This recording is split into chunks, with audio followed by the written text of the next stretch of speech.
Hey, everybody. Shane Presley here, Rock Paper Podcast. Thank you so much for tuning in to another episode. Back, baby. Took a little brief hiatus. Took a vacation with my wife to celebrate our 9th wedding anniversary. But back at it. Got a fun new episode today with singer-songwriter Kevin Gruen. Had a great time getting to meet Kevin, getting to talk about his brand new record he's working on. And we play a couple of live acoustic tunes and had a lot of fun hanging out. So hope you enjoy it. Check Kevin out coming to a town near you. He's all over the place. And you can find KevinGruenMusic.com, Facebook and Instagram for more info. But you're going to hear all about it on today's episode. Do want to remind you, as always, Rock Paper Podcast is brought to you by Friendship Brewing Company in Wentzville, Missouri. Serving up all your craft beer needs. Over 25 rotating taps and all kinds of delicious beverages out there. So come on out, see what it's all about. We got all kinds of tasty eats as well. We got your burgers and nachos, flatbread pizzas, pretzels, and all kinds of daily specials. And so come out hungry. And, it's getting into fall weather. There's a beautiful patio you can enjoy out there. And some great live music happening on the weekends. This week, kick off your weekend with a Thursday night Singo Bingo happening. We got Groove and Boogie is the theme this week. On September 28th, September 29th, Friday night, Josh Littig will be out there, 7 to 10. And Saturday, September 30th, Steve Kyle. You can find it all again at friendshipbrewingcompany.com. Be sure to plug in with them on Facebook and Instagram. And you've been hearing me talk about it for a while, but they recently launched a brand new location just outside of Wentzville in Flint Hill, Missouri. Brand new Friendship Brewing Fly High. Beautiful location. Really cool experience out there. If you haven't been out, check it out. You got the same great beer. You got a brand new kitchen. The Fly High kitchen menu is really tasty. And I think you'll enjoy it. Yeah, and you can catch some live music out there. Friday night, Steve Kyle. Saturday, the 30th, Corey Clapper. And both of those are 7 to 10. If you need anything from me, be sure to reach out via Facebook or Instagram. You can email me, rockpaperpodcast@gmail.com. Everything else at rockpaperpodcast.com. And I would love to hear from you.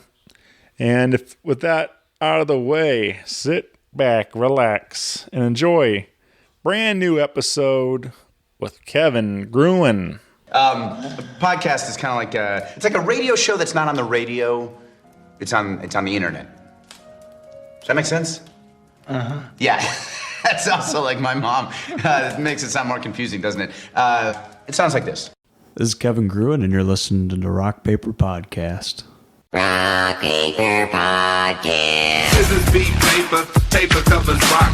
Rock beats is the Shane covers non-stop. Never know what new kind of guest that he's got coming at you. Live and direct on the spot. Could be rock, folk, country, or hip-hop, jazz. All kind of folks that he has. Could be an artist or a comedian to make you laugh on the Rock Paper Podcast. double-decker fudge round, rolling round town. Shane coming at you live and direct from ground zero. He's your hero, he's your bestie. Rock Paper Podcast with Shane Presley.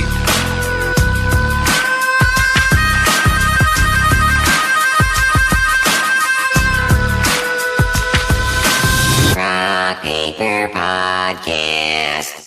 Hey, everybody. Shane Presley here, Rock Paper Podcast, coming to you from St. Louis, Missouri. Hanging out today with Kevin Gruen. Welcome to the show, man. Happy to be here. This is, man, I don't know. I say a lot. I start the show quite a bit this way, but this is why I continue to do this show. I love meeting new people, making music in our town, and me and you kind of been friendly through the internet for a little bit. I've been helping plug some of your dates on the calendar. That's kind of how I took notice of what you're doing, like seeing your name pop up at a lot of local gigs around town. And then I learned you were doing some original stuff. We got new music coming and stuff. And so I was like, hey, let's make this happen. Let's hang out. So this is our first time getting to officially meet and get to sit and talk and get to know each other a little bit better. So thank you for doing this, man. Yeah. Looking forward to diving into some of these tunes. We played a couple of live acoustic ones, and then we got like I said, new record on the way soon. So got a lot to talk about, but I kind of like to start beginning. I feel like, especially being your first time on the show, kind of a good introduction for myself and anybody else that might not quite know you yet. But was St. Louis always been home for you? Is it in this area? Yeah. Well, I grew up on the Illinois side, a little area up in Jersey County, Jerseyville area, relatively. I perform over there actually at George's Local Brew quite often. Yeah. So that area, and I still perform over there. Brighton, Bethalto, a bunch of small town Illinois. Sure. So I grew up over there. Came over here when I was 14. Yeah. And but I've always lived in the St. Louis area. Right. Yeah, I call St. Louis home. I live about 40 miles west, and but instead of but now people know a little more. Wentzville has kind of grown up quite a bit out there now. But I remember when I was a kid growing up out there, like there was nothing out that way, and nobody knew what Wentzville was. When I moved here, there was like nothing out there. Right. Yeah, it's grown really quick. It's crazy. So now I can actually say my town name, and people will be like, well, I don't have to go in to explain it. So yeah, it's easier. It got easier just to say St. Louis, just to, at least people had an idea of where you're from. Yeah, that's normally how I brand myself. Right. I just went out of state, and that's how I always have to, Do you? I just say I'm from St. Louis. Do you know? Speaking of that, I was kind of wondering. Like, I had some friends mention it one time and made me laugh. But like, do you feel like you get a little street cred when you say you're from St. Louis? Like, yeah, you really feel like a thug. People think we're like some tough city. Yeah, people kind of wince a little bit. Yeah. They're like, oh, okay. I mean, I do know. Definitely not messing with this guy. Right. I do know. Obviously, he's probably in a gang, and right. Yeah. I mean, obviously, the statistics are there, but like, I just feel like it's funny when people think of St. Louis. They think we're like, when they hear that kind of stuff, they think we are some badasses and stuff. And I'm like, so we're pretty rough, right? But I don't know. I've never really had any issues. I've been all over a lot of different parts of St. Louis and different clubs and everything. I never really had any kind of issues and stuff. But I just think it's funny when people just see what they see on the news, and that's part of the problem. Right. So. That's why I love to travel too, because you go to places and like all the stuff you hear in the media, and then you go there and it's like it's not really that inflated. They're just showing you one side. Sure. I mean, it's like St. Louis. You know where the good neighborhoods are with the music and everything, and like normal petty theft, and every now and again something really bad happens. Sure. But like that happens here in St. Charles too. Yeah, right. Yeah, it happens everywhere. So. Yeah. But yeah, anyway, my friends mentioned that that they, kind of people treat them differently when they learn they're from St. Louis, and I was just like, I just thought that was a funny idea. But yeah, so where does this all start for you? I mean, you kind of said something off mic about like kind of getting started, but were your parents influential on you playing music, or family, or anything? We go way back. Yeah. So my mom sang. My dad played drums. My grandma was a piano player. She taught me piano and organ when I was a kid. I guess my first instrument was drums, because my dad was a drummer, and so I had a little drum set when I was a kid, and he said, put on Inagata Davida and said, here, try this. So For the next half an hour. so yeah, and I just beat the drums to death, and I'd make up songs and sing and all kinds of stuff. Yeah. And so I really wanted to be a drummer at first, and then I played piano for a while and organ. Then I was supposed to have guitar lessons, but I ended up just teaching myself by ear at first. Okay. I did play trumpet in school, but so I learned music theory doing that, but I didn't learn music theory until I actually took classical guitar in college. But up until then, I didn't have any music theory, and I played for years, and piano and guitar mainly. Yeah, man. Yeah, very cool. I don't know. I talk about it a lot. I wish I would have stuck with it. I wish I would have applied myself younger. Not that it's ever too late, but like I just kind of wish I would have tried to learn an instrument younger, and when it was when I had a little bit more free time and stuff like that. So, all that stuff. But yeah, I don't know. I've always been a giant fan. I just never really had anything speak to me saying, hey, I need to pick up a guitar or try this or whatever. So Right. my dad played a bit. Both my parents were giant music fans, and that's how I got into just absorbed so much of it as a kid, and I still love all that music that they played, and it's a big part of my life. But it's really I feel like just being immersed in it so much as a kid like really made this love of music for me. So Yeah, no, I feel the same way. I have an uncle who's plays guitar in his church, and then I have another uncle who plays death metal. So oh yeah, they play a lot of different stuff in my family. yeah. Different sides to that. You ever listen to Paul Thorne? You ever heard of him at all? Paul Thorne? I don't think so. He's one of my favorite singer-songwriters, and he kind of got some success. Is he in a band, or is he just? No, I mean solo? he has a band, but it's all just under Paul Thorne. But he's got a really interesting story. He fought as a boxer for a little while, and I can't remember the guy's name now, but he worked his way up to in a pretty big ticketed boxing match with this guy that was like champ at the time kind of thing. And but like I said, I can't remember his name, but anyway, so he's done a couple different things in his life, and now he's kind of been in this music for quite a while. He got some moderate success from a song called It's a Great Day to Whoop Somebody's Ass that got like picked up on I think I know that song. Bob and Tom and stuff like that. It's kind of a funnier one, but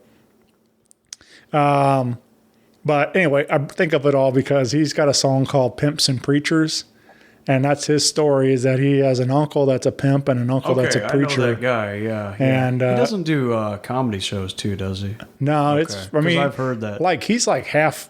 I feel like a lot I've of talk about that. I feel like or something. Yeah. I've definitely heard those two songs. right. Just didn't know who that was. I didn't put two and two together. He's like I feel like there's quite a few musicians like him that are like. I don't know. I feel like a lot of it's been said before. Like comedians want to be musicians, and musicians want to be comedians.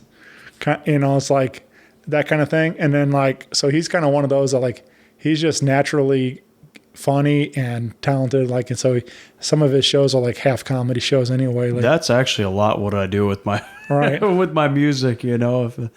Especially if you screw up right in the middle of a song, you're just you just make a joke of it. Sure. It's like that saying, it's not about how many times you fall. It's about how many times you get back up. Yeah, so definitely. It's kind of like the art of getting back up is performing. Yeah. Because you don't stop when you perform, so. But that Pimps and Preachers came to mind when he said that, though. Just like that's such a good song, and it's just funny to think about the dynamic of having both ends of the spectrum represented in your own family. That's the same idea I was talking about. I have two different sides of my family that are so different. Yeah. But yeah, man, I feel like all that helps make you a well-rounded player, and offering a lot of influences and stuff coming through. So, Right. but yeah, you were saying something about in 2020 during the pandemic, like like really got serious about this thing. Yeah, so that, I had been going to college for quite some time. I was going actually for neuroscience, and was doing that and working in kitchens while I was going to college and doing carpentry work. So doing a couple different side jobs to pay college and everything else. And I just so happened to take the semester off. I was doing all kinds of stuff, and then COVID hit, and I ended up getting laid off of a kitchen job because everybody pretty much, was getting laid off everywhere, and it turned into a blessing instead of a curse. It was a good thing. Because that's when I thought, well, I have this music thing sitting around, and I'd taken a semester off college. I was looking for houses to buy and whatnot, and everything went off the market. It was COVID years. So, I went into music, and it started with about a show a week, turned into like 2 to 3, 4 to 6 shows a week a year later. And it was February 2021, ended up going full time.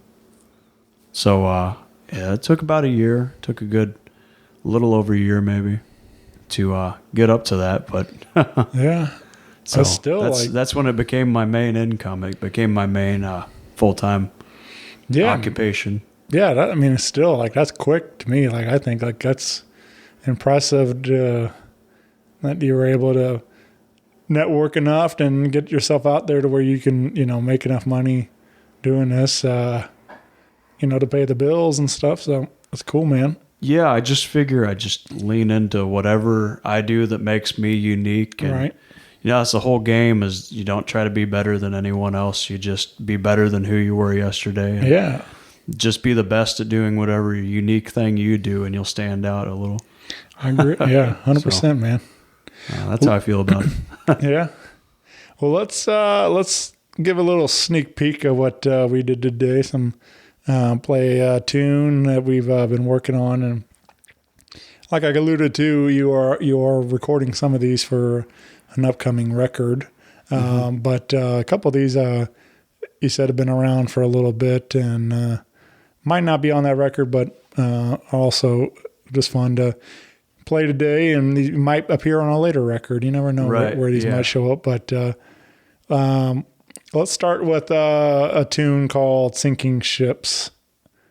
Anything you want to say about this one? Is it comes to mind about this song? No, it's pretty much the way I'm going to record this one is almost how I performed it. So. Yeah.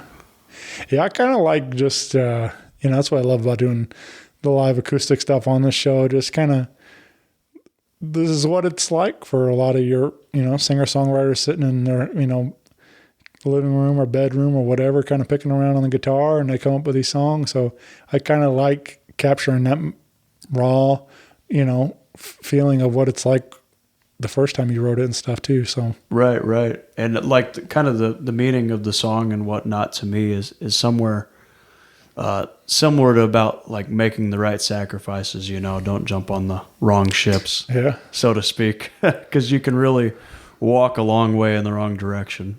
So it's kind of a metaphor I used, and but I figure I write songs a lot of the times and let people sort of write their own stories, and so sometimes I like to talk about what a song's about, but then sometimes I like to let people relate to it in a way that maybe it means something different if you hear it. Sure.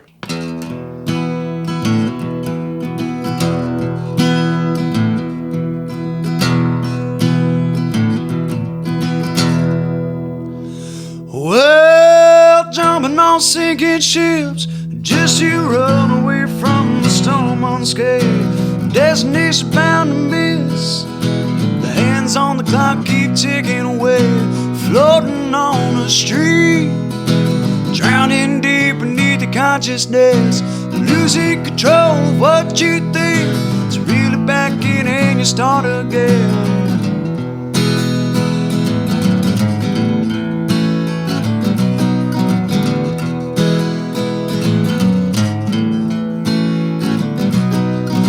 Jumping on sinking ships, just jump on board and let's sail away. The destination we could miss, set sail for nothing but a sunny day. Floating on the sea, drowning deep beneath your consciousness, losing control of what you think. So reel it back in and you start again. Well, there was a time when I was oh so damn naive. A newfound love, she could bring me to my knees. But I found out real fast some boats were meant to drift.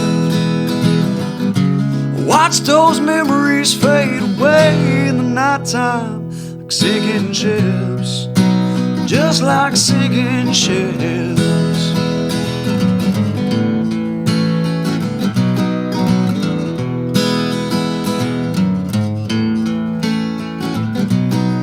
Jumping on sinking ships, let's jump on board and sail away. The destination we could miss, set sail for nothing but a sunny day. Floating on the sea, drowning deep beneath your consciousness, losing control of what you think. So reel it back in and start again. But there was a time when I was oh so damn naive.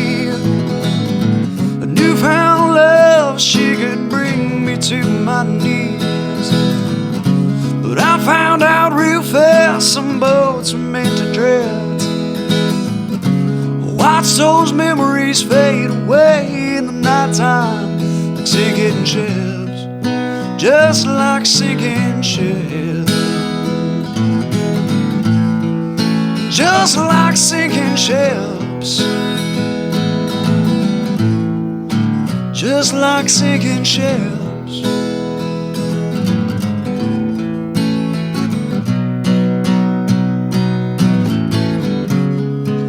Watch those memories fade away in the nighttime like sinking ships, just like sinking ships.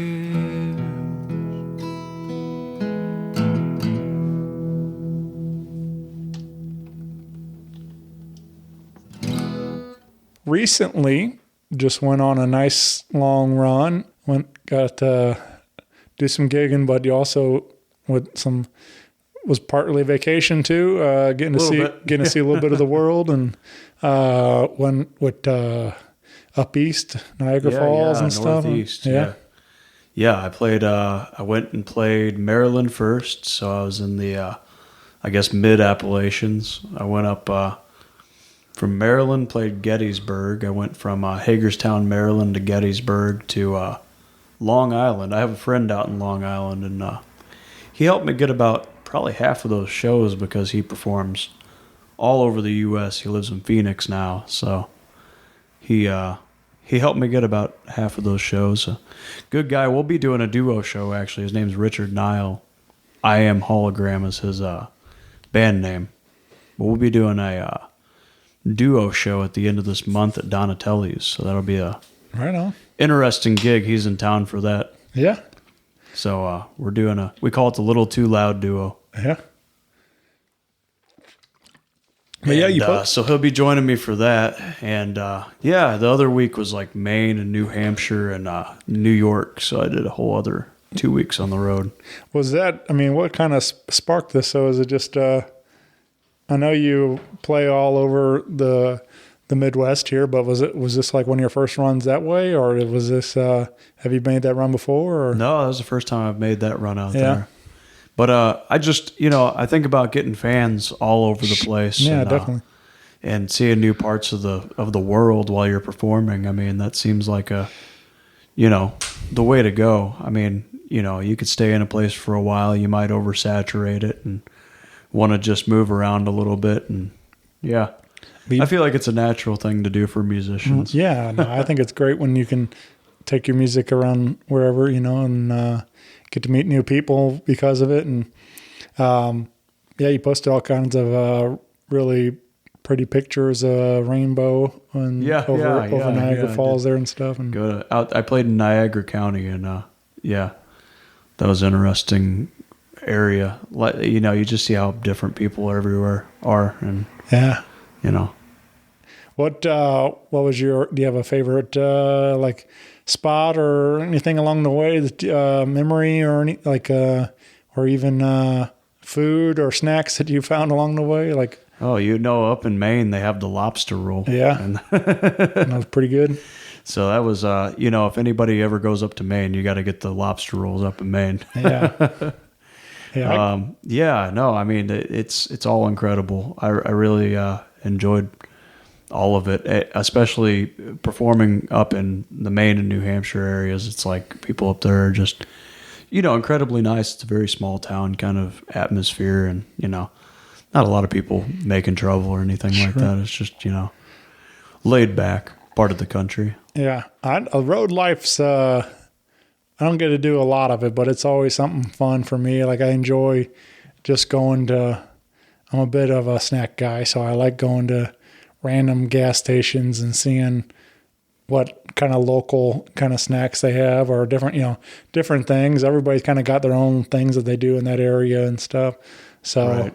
I like when I can go down south and, you know, hit Buc-ee's and different. They got chitlin. Yeah. Yeah. There's- What is it? Chitlin or like what? It's something like that. Yeah, Buc-ee's has like everything. They got those. I can't remember what the snack's called. Yeah, well, they got one of the things that they're like kind of known. They have these. It's like a caramel popcorn type of thing called Beaver Nuggets, and that's like people. I don't know, but yeah, that place is amazing. If you've never been to a Buc-ee's, I highly encourage you to go, because it's like, I mean, there's like 100 pumps. When I went to the one in Tennessee, it was like 5 a.m. we got there or something like that. I don't know why we were decided to leave that early, but we got there and they're like fresh brisket cutting it on the block there. The guy yells out, "Got fresh brisket on the block!" You know, and I'm just like, I'm barely awake, you know, but you know, I'm like, who? But I guess if you really want some brisket at 5 a.m., they got it ready to go for you. So.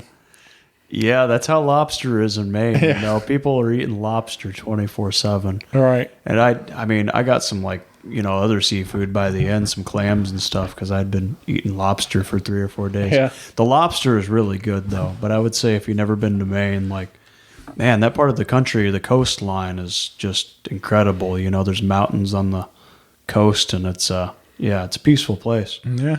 It inspired some stuff. I started writing a few little things in that area. Yeah, well, that's what I was kind of leading up to, is like you. Gives me inspiration. I feel like you too. Listening to the lyrics of your latest single coming out here on September 18th, called "Permanent Vacation." It seems like you are pretty inspired by nature and mountains, and you know, there's all these kind of talking about going to the Rockies and different, you know, things. It's part of the theme of the record. Sure. It's like this country blues rock theme that's kind of kind of fun songs, you know, that aren't incredibly serious. They're not about taking yourself incredibly serious. It's sort of about you know, finding what you love to do and making it a permanent vacation, you know.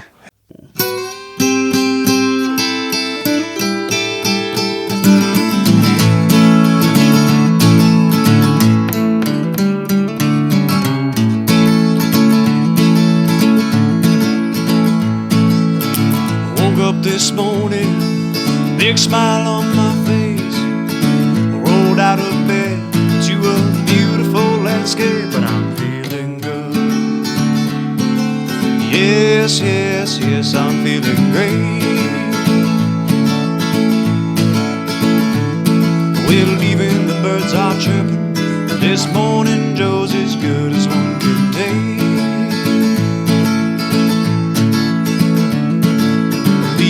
On the road like this is right where I belong. Just give me a log cabin and a place to write my songs. Give me a pad and a pen, I'll write a song or 10. Cause once I'm on the road, Lord knows I'm not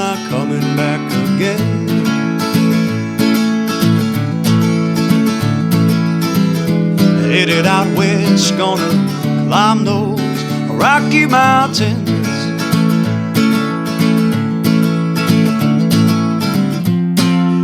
Headed to Colorado on a permanent vacation.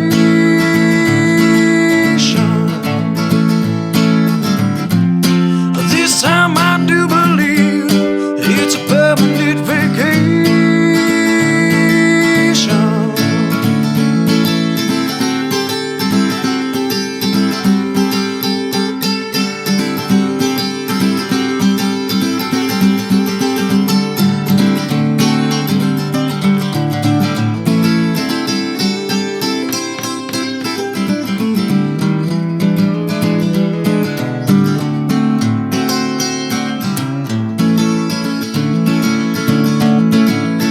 Oh, well, the West is the best, Jim Morrison once said. So I'll make sure this time I don't head to the East instead. Yes, the South is great. I do appreciate the hospitality, but nothing compares to the Colorado Rocky Mountain scenery. Being on the road like this is right where I belong. Just give me a log cabin and a place to write my songs. Give me a pad and a pen. Oh, and I'll write a song or 10. 'Cause once I'm on the road, knows I'm not coming back again.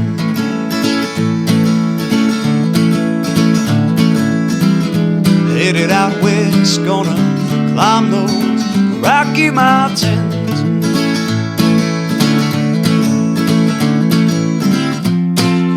Headed to Colorado on a permanent vacation.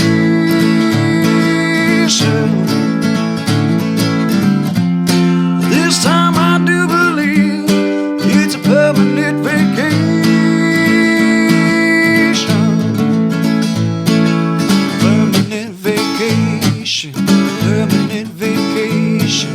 Permanent vacation. Permanent vacation.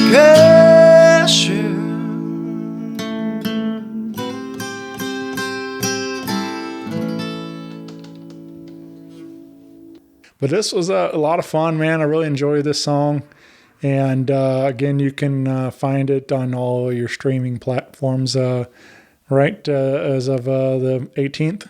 Yeah, September 18th, 12 p.m. noon. Yeah, all right. It's a Monday at noon. Yeah, So for me, that seemed like a good time. all right. Yeah. And you can find more information by following along with Kevin at kevingruenmusic.com and Facebook and Instagram. Be sure to plug in on the socials there, and you can, like I said, you gig all over the place here in the Midwest, and so coming to a town near you. But yeah, this was a fun one, man. You said you got to got to work with some different people for the studio version of the song. We did a little live acoustic version of it today, but for the album version that people will be hearing, you got to work with Dave Anderson, Tritone Guitars. You got to bring him in on the studio, and He's quite known. yeah, He's a good guy. And yeah, he came in, did some dobro on that. He played dobro. I think he mostly played dobro on that one. I know I played the lead guitar and the rhythm guitar. But yeah, there was a lot of people in on a lot of the record. I definitely have to give a shout out to the bassist Matthew Curry and drummer James McBroom. He's really incredible. They all, I couldn't have done it without everyone else on the record. So where'd you guys record? It's quite complicated, Yeah. but we started at Sawhorse Studios over in South City. Same place Andrew Dahl. You had him on. He records. Well, I finished up the other half at Kalinga Studios, Kalinga Productions, in Kirkwood. So With Ryan? Yeah, Ryan Torpea. Yeah, Ryan's a good friend too. Yeah, so me and Ryan, we're working on getting the rest of this record done with Old Time Feelings about ready. And so that one will come out in another month or two.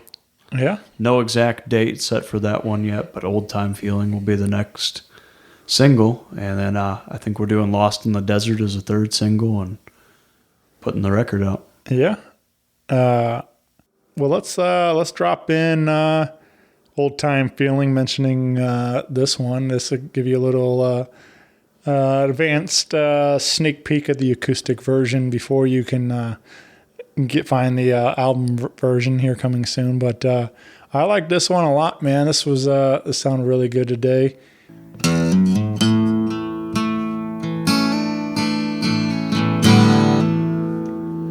Way up on top of Glenman's Dome,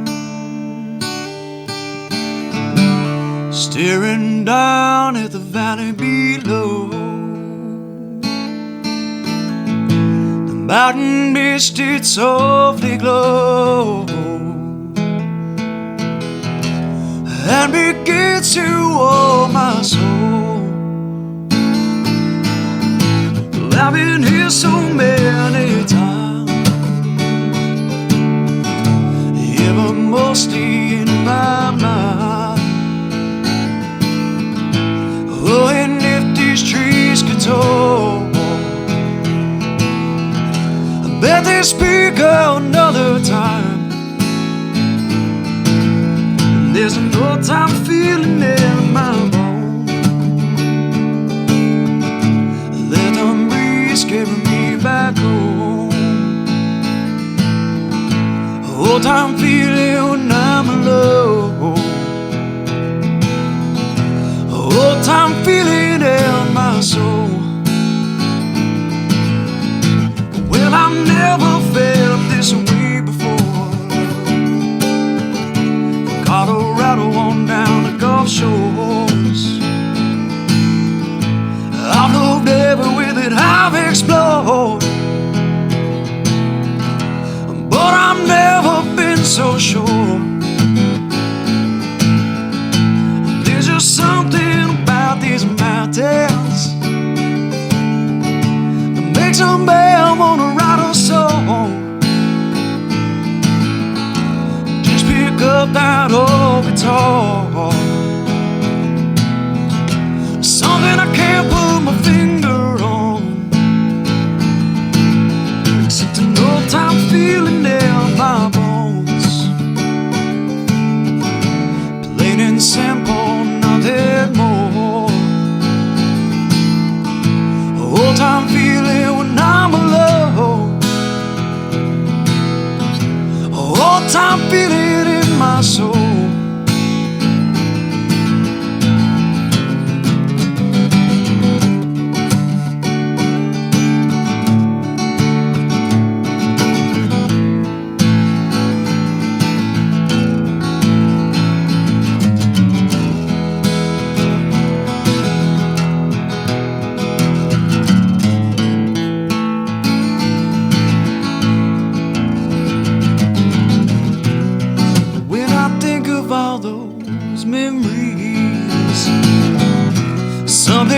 Just take me back, yeah. Waiting when my mind is wandering. It doesn't matter just where I'm at, yeah.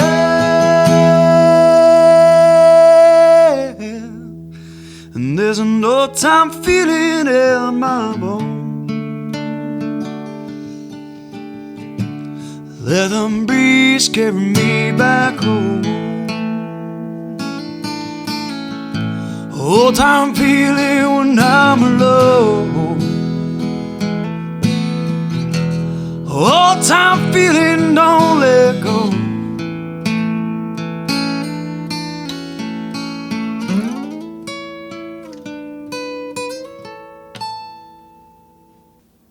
I don't know if you if you get it a lot at your gigs. I don't know if it just really kind of showcased because of this particular stuff, or I don't know that I would think about it if you were singing something else. But between like Permanent Vacation and Old Time Feeling, I kind of feel some like Elvis influence coming through, and with your deeper voice and some of the guitar patterns and stuff you were playing, just kind of like a little bit in that some of that influence of that type of rock and roll coming through. And I don't know if I would, you know, I've heard a lot of people say Elvis, which to me seems a little bit interesting, but I do love Elvis and, you know, old rockabilly. Yeah. And I'd say I'm highly inspired by like CCR and, sure, you know, of course, Led Zeppelin and Rush and a lot of old greats. Yeah. As far as rock goes, but Johnny Cash too, and I love all the Highwaymen. So I love all the old country and, you know, kind of throwing it all together. Grateful Dead and all the jam bands. Yeah. Allman Brothers and, you know. Yeah, I don't know. There's something about, I don't really know. Sometimes I can't really always put it into words exactly what it is, but sometimes like I have a pretty good ear for things, and there's like certain, you know, whatever it is, certain chords or whatever, certain things that you're doing, and it kind of just triggers a memory or something with something, and like so. But anyway, for whatever reason, my mind kind of leaned into kind of an Elvis thing, and I think it also being like I said, you're having a deeper voice and was singing, and but I really enjoy his stuff, and it's kind of funny like having the same last name as him. I get a lot of people. Oh yeah. I get a lot of people. You know, making comments about it, like they'll asking if I'm related, but then I also get like, every now and then I'll get like, yeah, you kind of look like him, and I'm like, whatever, get out of here, and like, you just say you're his cousin. Yeah, right. You're his nephew. Yeah, but that I recently watched that Elvis movie, and it was all right. It was I like the songs, I like hearing the music in it, but it was kind of a weird. Is that the newer one? Yeah. I just don't really watch movies a whole lot anymore. it was kind of. I mean, it jumped around a lot. Like it was like trying to cram everything into, you know, his whole life into an hour and a half kind of thing. So it was like a really like kind of all over the place. So. Yeah, I watched the Johnny Cash one when I was young. The Walk the Line. Oh yeah, for I sure. always love that. Yeah.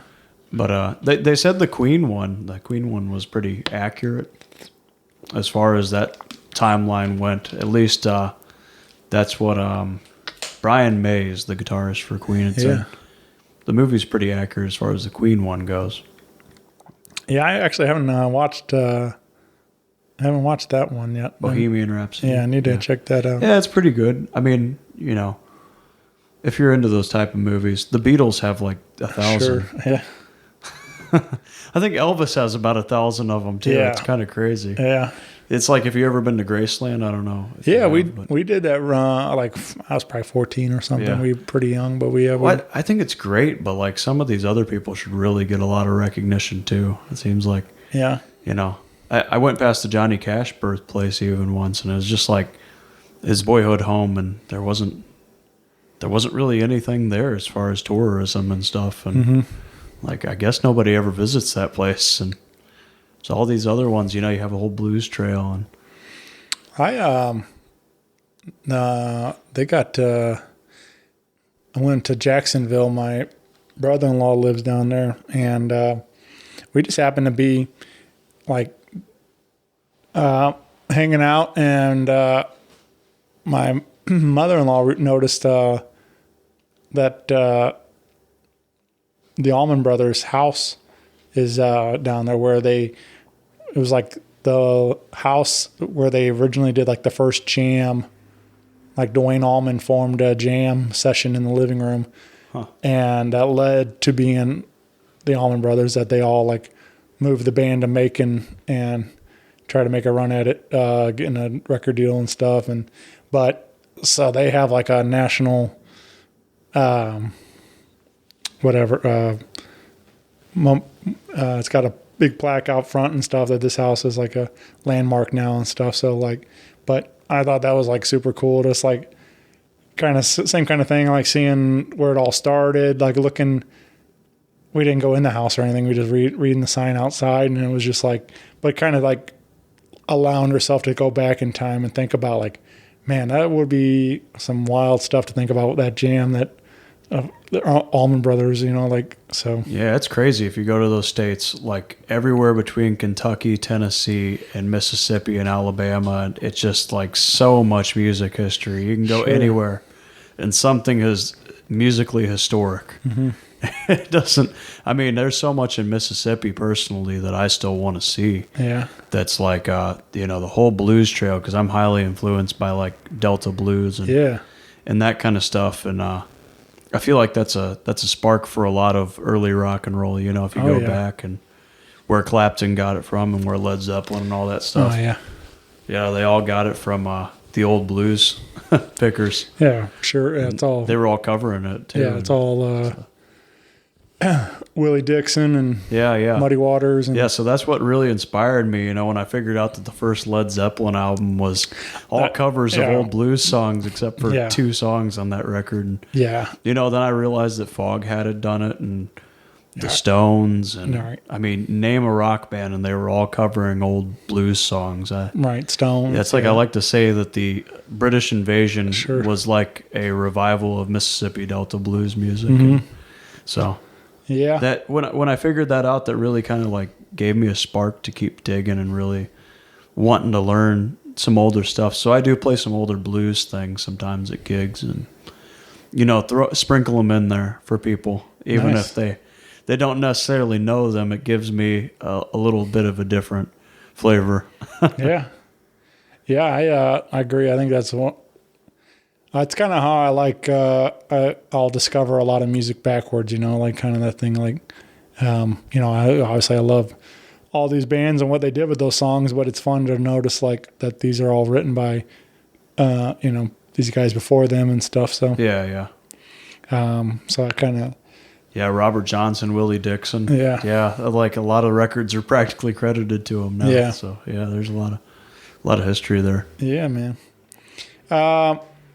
Let's throw in one more we did live today, and this one's called Starry Moonlit Night, and this was kind of, I don't know, a little more touched on that, like that picking a little bit more, like a little grassier kind of. Yeah, it's for another project that's a little more bluegrass and folk rock. Yeah.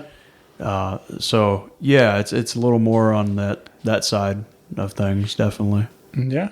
Was there any story come to mind with this one? No, I mean it's mostly just a true story, and again, it's kind of like, you know, you can let your imagination wander on it. It's you know, it's definitely a true story, you know, but a travel I had a couple of years ago, you know, and I've written a couple of songs about that one. I went to the Southwest and performed. And, that was, I think that was my first time performing out of state. And so I ended up writing a few songs about that. And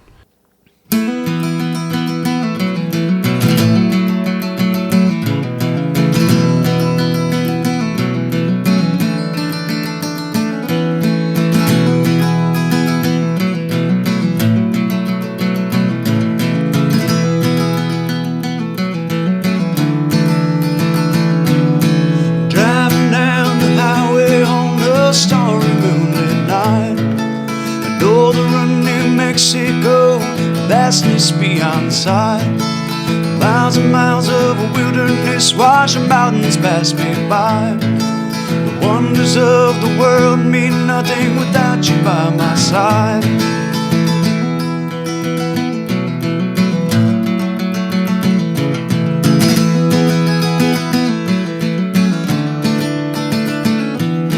Driving down the highway, oh, on such a starry night.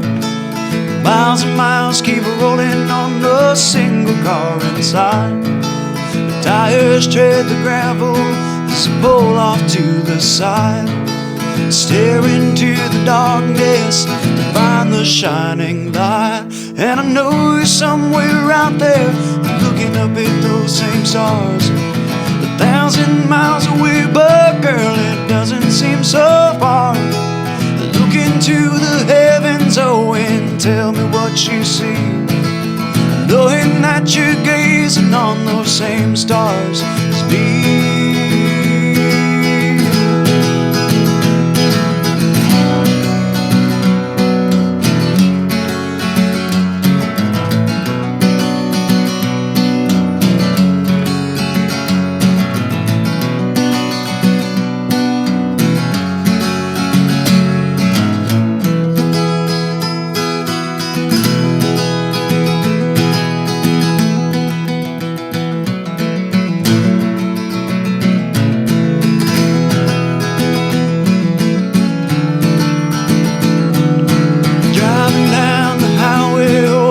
Such a starry night, though the run New Mexico, vastness beyond sight. Then I knew you're somewhere out there, looking up at those same stars. 1,000 miles away, but girl, it doesn't seem so far. Look into the heavens, oh, and tell me what you see. Knowing that you're gazing on those same stars. Yeah.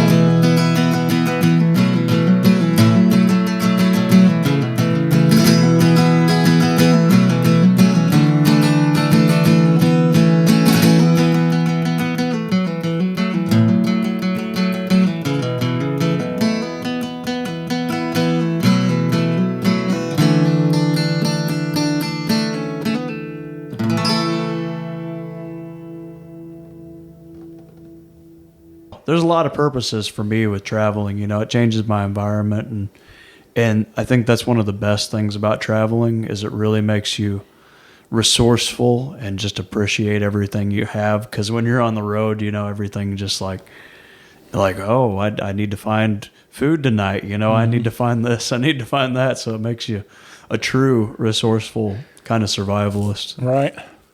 Do you find yourself like being inspired more by like out there and change of scenery, or do you is it like do those inspire more songs? Like do you feel more creative out there in nature and doing things, or is it more like you take from those experiences and then you come home and write it? How do you feel like most of your songs that kind of came about? Well, I think that I started out like, for example, I started probably like, God knows, I don't know, 12, 20 songs or something on this last trip. Yeah. I didn't have a whole lot of time to sit and finish them, even though there'd probably be like 10-minute finishes. But I do take them home and then I kind of finish them here. Right. You know, unless I'm going to go writer's retreat somewhere and then I have time to kind of sit somewhere for 2 weeks, and that would be really cool. But there's something about just being out there. In the world, it's like it breaks the I guess monotony of just home all the time. Yeah. To the grind of working or doing this or that. Yeah, I think I feel like you can probably just get comfortable and like, you know, and like you just kind of. I feel like sometimes people just need that change up just to spark something else, and right. Know, so, yeah, I get it. Well, you I got a couple of questions I've been asking, and I think it'd be fun to get your take on some of these. And what I was thinking about, like some of the writing and stuff, and like mentioning some of these songs and artists and stuff. But is there maybe a dream duet or collaboration you would love to see for yourself? Is there a certain somebody that you really admire that you would love to work with someday? Well, do they have to be alive? I mean, I think anything's possible. I feel like my favorite artists are all gone. Sure. I think with AI technology, we could probably make it all happen. Yeah, because, I mean, if we could bring back, like, Frank Zappa or something, and he was willing, something like that would be insane. No, I mean, in today's world, newer artists, God, I don't know. There's so many good newer artists writing songs. I mean, there's, like, Tyler Childers, and you have, and he's incredible with his lyricism, you know. I don't know. There's a lot of people that love or hate him for one thing or another, but it's just like, I don't know. I think everything he's written, as far as lyrics go, is just incredible. Yeah, I was kind of on the fence at first. I heard I think he's gotten better over the years personally. But like people were kind of like he started getting a lot of attention. I remember like he was coming to town. I think he was supposed to play Blueberry Hill and sold it out like instantly, and they moved it up to like Delmar Hall or something like that. And then the next year he's playing the pageant, and then he was supposed to play Chaffetz with Sturgill in like 2020, and then that got canceled and stuff. But then like now he's into arenas and doing all these things, and the guy's just been on a rocket for a while. But I remember first time hearing his stuff, and I just kind of didn't really hit me right away. It just kind of something about his voice, but. And then I kept hearing his name, and I was like, all right, maybe I'm missing something. I kind of revisited and like really dive into his lyrics, and like I'm really a big fan of his songwriting. He's a great storyteller. yeah, I think it's a shame that some people just like his party songs the most. And I'm like, he writes way better songs than that. You know, you go way back in his early career. And, sure.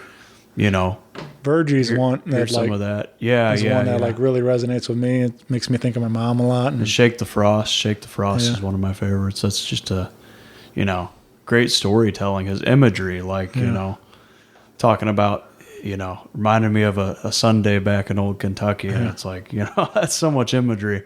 Did you? He's talking about he begins songs like that with his best songs, even his newer song. In Your Love, he starts out with like this crazy imagery thing in the beginning. Yeah. Did you watch using his lyrics? Video of Shake the Frost, like where it's like a home video?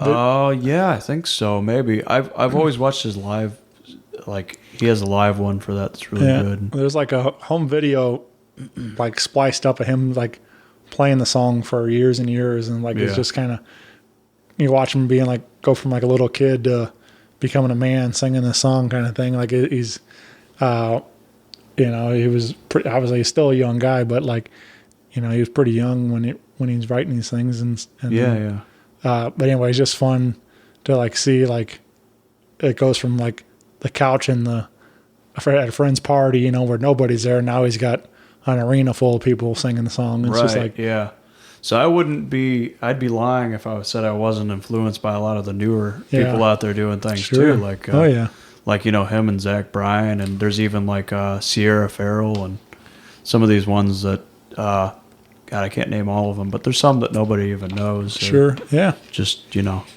incredible. Yeah. I heard you I saw a little live video, you doing something in the orange, and that's a good tune. And Oklahoma Smoke Show, I'll cover.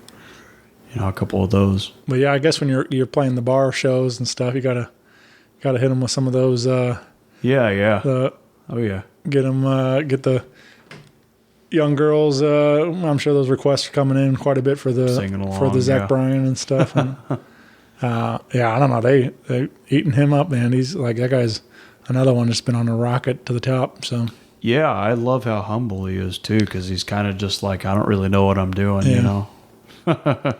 People have a real thirst for the raw stuff, you know. And that's why I think probably the project after this, I'm going to lean more into the grassy, side of stuff I've written and the folky stuff and kind of take it to roots more. But, I have the side of me I really love playing bigger sounding blues rock sort of stuff too. And so, I love a bit of everything. Yeah, I mean, I saw some stuff of you playing with electric, so I'm sure you like to to play with the electric guitar and the effects pedals and stuff, right? Yeah. I have built a board to perform in the studio, and the solos that are on this record are mine. Yeah. So that's me playing guitar. Nice, yeah. But yeah, I think that's what's fun about, that you can do that from project to project, like, hey, here's this is a full band rock record, and this one's a little more folks, acoustic kind of. Having different flavors. I talk quite a bit about it, but I'd like a guy like John, I want to say Chris Stapleton, but I don't. well, maybe Stapleton's done it all too. John Mayer. I was gonna. John Mayer. He's kind of done like he's had the pop, he's had the rock, he's had blues. He's like you know now he's with the Dead and like you know the guy's done pretty much. He's a virtuoso. Yeah, he's great. And you know, and he's maintained a fan base through every one of the different you know genres, whatever he's playing at that particular time in his life. So, you know, I think that's what's fun about an artist, just get creative in all kinds of different sounds. So yeah. But yeah, man, I like what you're doing now, and I'm interested to hear what's still to come from the rest of this record and what we working on for some of these other future projects and stuff too. So yeah, I'm glad you had me on. yeah, well, I got a couple more questions for you though. All right. Thinking about the day comes along, we get to Kevin Gruen action figures. What would you like to see as maybe like your 3 accessories with your action figure? Man, that's Like a what- re-accessory with an action figure. Yeah. What do you feel like defines what Kevin Gruen? You know, like, do you have like a signature? Well, when I think of an action figure, I'm thinking of like what physical attribute could you build on this person? All right. Man, that's a tough one. I don't know. Yeah. What Do you have like a dream guitar you want to put with it, or anything like something like that, maybe, or you have like your whatever your favorite thing, you want to drink or stuff, you know, those kind of things. Like it's always yeah, I mean, you know, my little gigging Fender has been like my you know, sidekick for a long time. I'm looking at getting another gig guitar, but it's been with me for 3 years or so, you know. So that would be fun to put something like that on my back. Right. Yeah, I just these are silly things I think about, and I think no, that's a you know that's a breaker question. Yeah, that's for sure. Yeah. I don't think anybody's ever asked anything close to that one. Right. That's yeah. an interesting one. But I'm of that, you know. No, that's good. I'm of that era you know, where, like, you know, we grew up on the Ninja Turtles, the Power Rangers, and all the other. I'm sure if I thought longer, I could come up with a way better answer than that. Yeah. Yeah. What about? Is there a particular song you wish you wrote? Is there one that maybe you do in your cover sets, or any, or even just as a fan, like that you're like, man, this one really speaks to me. I wish this was one that, you know, that. I don't know why Tyler Childers keeps coming back to mind, you know, because almost every one of his songs, I feel like, man, why didn't I think of something like this? Because, well, it's just certain things like that. I mean, even a lot of Beatles songs, you hear them and you're like, it's not really that difficult, like, but, you know, you didn't write it. Yeah. It's just like, it's not very difficult to perform it, to cover it, but like, just write, you know, the writing of it is, it's like, there's something to it, you know, and you just get a spark when you write. So, you know, you don't even realize, I think the best songs, they say, are written in like 10 minutes. And that's a lot of what you know, the songs that people like the most that I've written were written in about 10 minutes. I started them maybe in 30 seconds and then finished them later in like 10 minutes or whatever. Yeah. And, I don't know what it is. I've heard that story a lot, that it's always the ones that come super quick. They're like the catchiest, and people. It's the same thing in the studio, you know. I always feel like I overproduce something, and I'm like, man, we had like, it probably sounded better before we did anything to it. You know, when we go back to the first recordings, I'm like, we really didn't need to do that much. All right. We had it good on take 1 or 2. You know? Yeah. Within the first 3 takes, it was fine. What about? Is there something you think you could get into the Guinness Book of World Records for? Oh, God. I mean, it can be funny. I don't know. Maybe holding the longest note. I do that ridiculously at shows sometimes. So if you ever come to a show, you'll definitely hear me holding a note for a ridiculously amount of time I've actually said I think I'm going to break the world record today and held a note for like 3 minutes or something insane,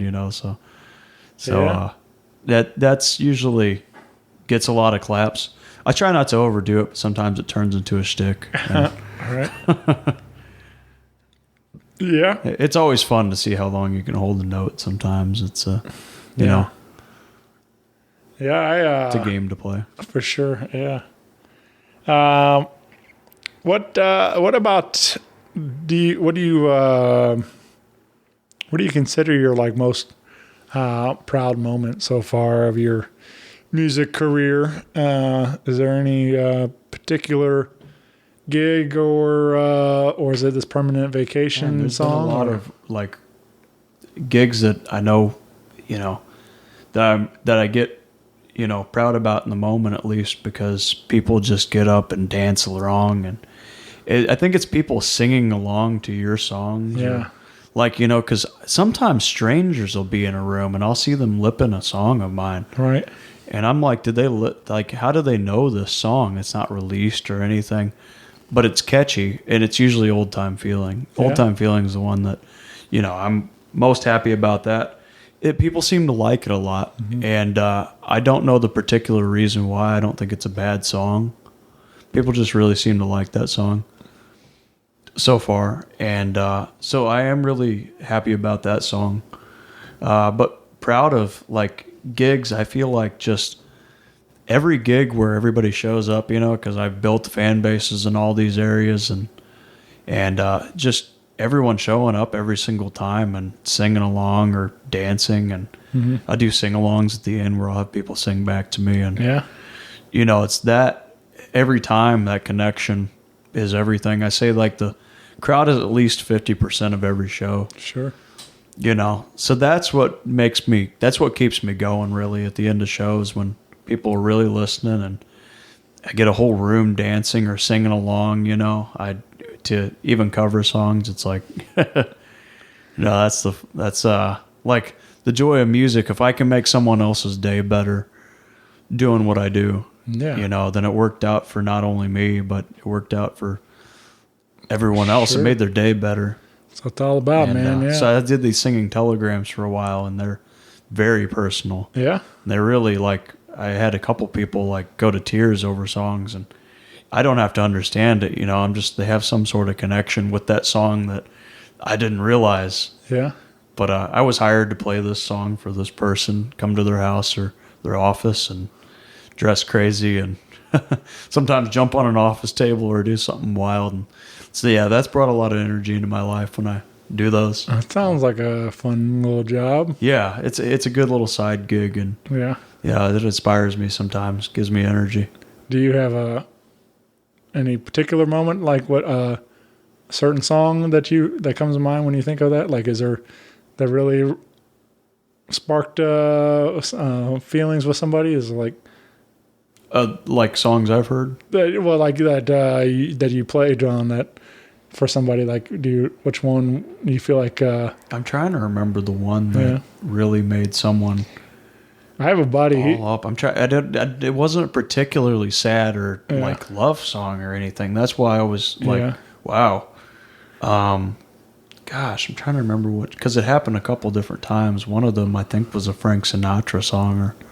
I that's the thing. Like, you can kind of connect to any song. It doesn't necessarily have to be like a super sad or happy but it's just like the memories that are associated with that song. Yeah, exactly. I don't. I mean, I have tons of those songs myself. Right. But, it's hard to say because it's so personal. Yeah. I have a buddy. He's does some of that kind of a similar thing, where he's like hired to like write songs. I forget what it's called now, but ghostwriter. It's like a. Well, they give him credit, of course. It's like a cameo thing, sort of deal, like where they can hire you just to write a song about. Here's a couple of things. Can you write a song for my girlfriend or whatever kind of thing? And he'll like, he'll take a job and he'll write these songs. And so he puts like pieces of their life into this song and writes and records it and gives it to them as a, whatever. anniversary gift or however, whatever it might be and stuff. So, but, so I thought that was interesting, and I was wondering the same kind of thing. Like, I asked him, like, does that inspire you to write? Like, do you borrow moments of their life into, kind of change the names or, that type of, or scenario, like to apply it to a new original song kind of thing? Like, yeah, I could see a great song being written that way too. Yeah. Because I always say, like, gosh, it's just like when I'm working, like when I'm doing something for someone else, it seems like I'm always working 10 times harder. Yeah. But if I just do something for myself, I'm like, I don't know. I don't know. It's just, it's hard. Yeah. It's much harder to do. I'm just like, well, I could just sit here, but like I want to, it gives me motivation. It would definitely give me some motivation to write something for someone else or whatnot. And that's what the whole point of the largest point, at least to music, I feel like, is to be able to connect with other people. It's a language. It's a whole, yeah, definitely. It's a whole social sphere. I mean, it's almost like if a tree fell in the woods and, who's around to hear it. All right. Yeah. Well, very cool, man. I'm like really glad we did this, and I really enjoy you sharing some of these songs with me. And I'm really excited to hear what you and Ryan are cooking up over there at Kalinga. Yeah, those background vocals are Ryan put on in Permanent Vacation, real high background vocals. Yeah. So yeah, he blew me away with those. Yeah, he's a very talented guy. Wow, he really thought those vocals out, man. The background vocals, he has a high pitch. Yeah. Well, again, get plugged in on KevinGruenmusic.com, and you can find Kevin on your Facebook and Instagram, and you can follow along on your favorite streaming platform. You said you do have a little home recording a record out there from then. Yeah, you did early on. That's available still out there, and but this one will be a little bit more of a proper studio stuff. So we're gonna, but you can give some of those a spin to hold you over and stuff. And yeah. But yeah, man, I appreciate you taking some time to hang with me, and I say we do it again soon. Yeah, definitely. Be happy to. Right on. Thanks, Kevin. All right.